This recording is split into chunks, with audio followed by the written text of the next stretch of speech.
place where there's a healthy place to debate and over an issue that matters to Salem. Yeah. And then, well, and the great part about this is the stakes are so low. Oh yeah. Right? If we fail, there's just not music. No, we're back where we're at. Yeah, we're back to square one. You're trying to solve it in a different way, and but it would be, I would be interested to see. So maybe there's something to that. Well, it'll be fun. Yeah.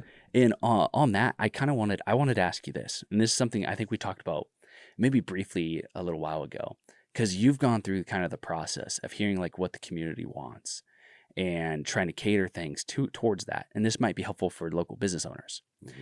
Have you ever heard the story about the Ford Edsel? No. Okay, so I wanted to hear kind of your thoughts on this. Okay. Because there's a lot of thoughts that, you want to figure out, like in business, what people want and then try to meet that demand. Yeah. But there are some times, and Steve Jobs is one of these people, who sometimes people don't know what they want. And like, for example, like with the iPhone, right? People are like, you can use your fingers? That's crazy. Why don't you use a stylus? But it turns out he was right. And so like, I was curious just as a thought thing, to hear your thought on how well do you think people know what they want? Because you've gone through a lot of the process of like asking people, what do you want? And like, how can I help meet that need? And so the story of the Ford Edsel is Ford did that. Ford did a survey of America, essentially, where they went to all of America and said, hey, what do you want in a car? And people said, we want this feature, we want that feature, we want this feature, we want that feature.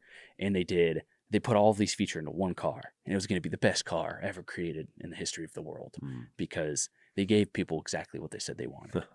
And it's known as one of the biggest flops in business ever. And so what's really interesting is they gave people what they said that they wanted, and they didn't want it. And so I just think that's such an interesting case study